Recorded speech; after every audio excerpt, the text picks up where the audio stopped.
This was the opening move of Levon Aronian with the white pieces here against Hans Niemann. They played themselves a match recently on endgame.ai. It's Hans Niemann's own platform. This is an epic encounter, and at the end I'll bring you the results of the winner here. Please excuse my voice as well. The hay fever's killing me, or allergies, whatever you want to call it. Hans now responds with a Sicilian with colours reversed. We see all four knights of the apocalypse gallop into the game. They're playing online chess, of course. It's a blitz match, and now e4, unusual looking move to the untrained eye. You know, you create these holes here, but you do gain space. It's a kind of Botvinnik system. We're about to see it in a moment. The bishop could have gone to c5. I'll explain why I mentioned that soon. The old camel toe pawn structure set up, bishop e2, and Niemann develops with a whoosh, preparing to, after castles, chop a knight for a bishop.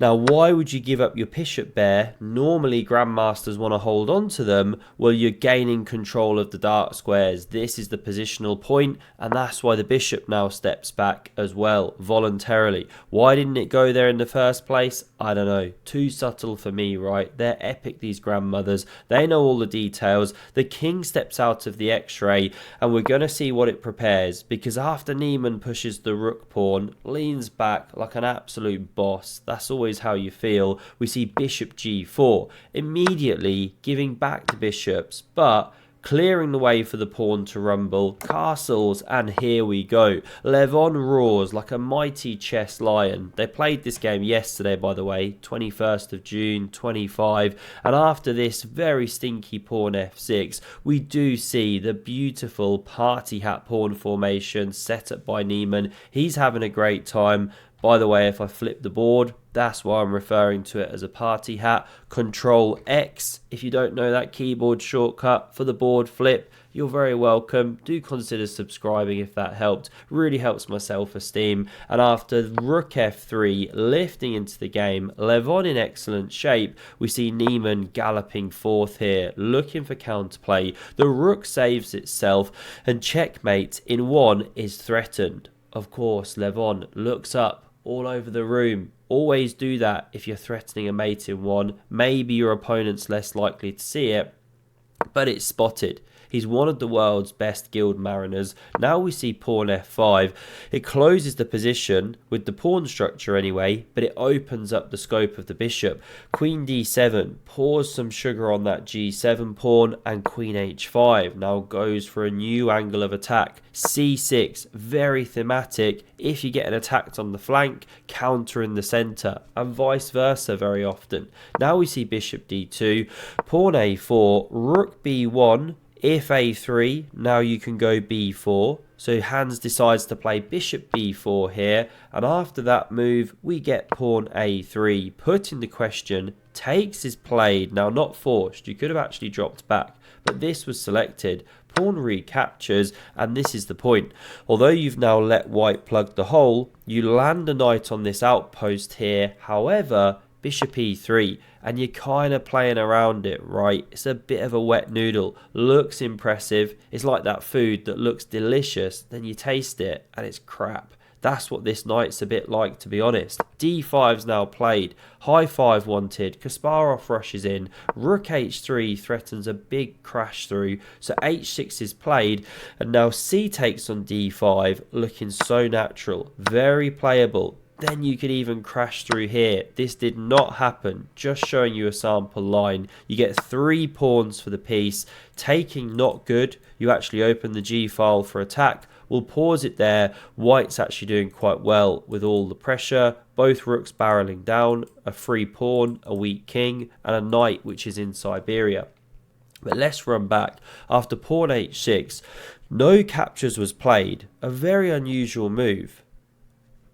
Rook g1, and it goes for this beautiful attacking idea. It allows takes, but not yet played. King f8 selected instead, getting the running shoes on, and now Gary the debt collector is launched down the board. Everyone's having fun. We see takes on e4 here, pawn recaptures, and the best way to go is with queen d3. Not played, but I've got to show you this, because it walks into a discovered check. this is how the line goes. But because of the closed nature of the position, this is one of the best moves, by the way, to try and rip things open.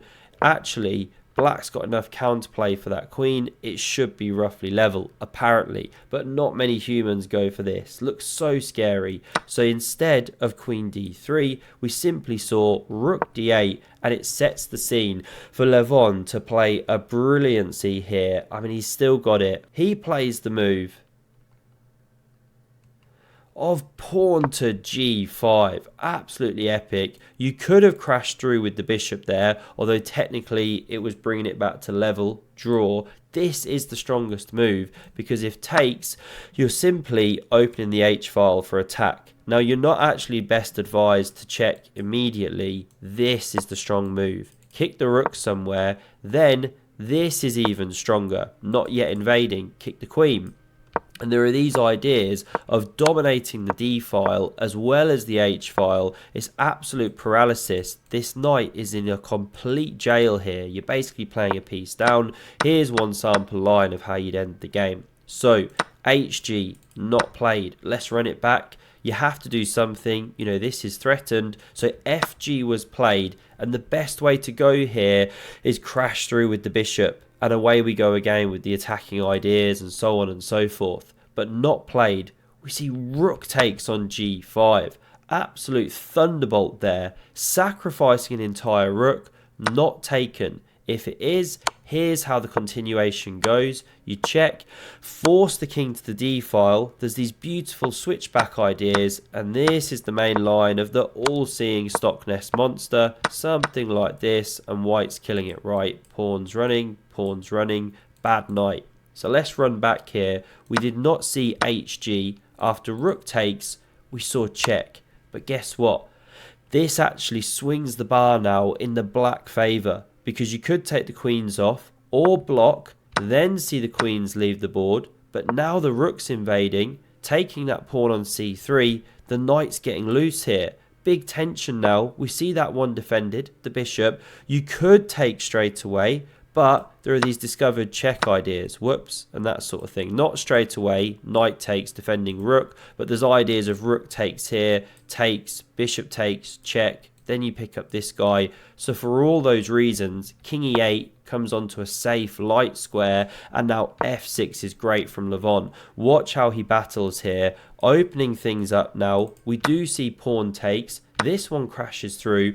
Rook takes on c3 now played, but h4, what a fighting move. Yes, black's technically winning here, but you have to tread carefully. The way to go is taken on c4, then here, and so on. But instead, we see knight d4, using the fact that the bishop can't take. There's a pin. So instead, we see pawn h5, push and baby, as Yasser would say. And now for black, to stay ahead by about 2 pawns, you have to go knight e2, start harassing. Also, this is attacked, so you then have to save it. And this sort of thing is how the game could go. Black doing well here, just one sample line, discovered check, win the pawn, win the rook. Winning the pawn even stronger, right? Eliminate the counterplay. But knight e2, not found. Let's run it back here. In the game, Niemann plays this shocker. Rook takes on a3.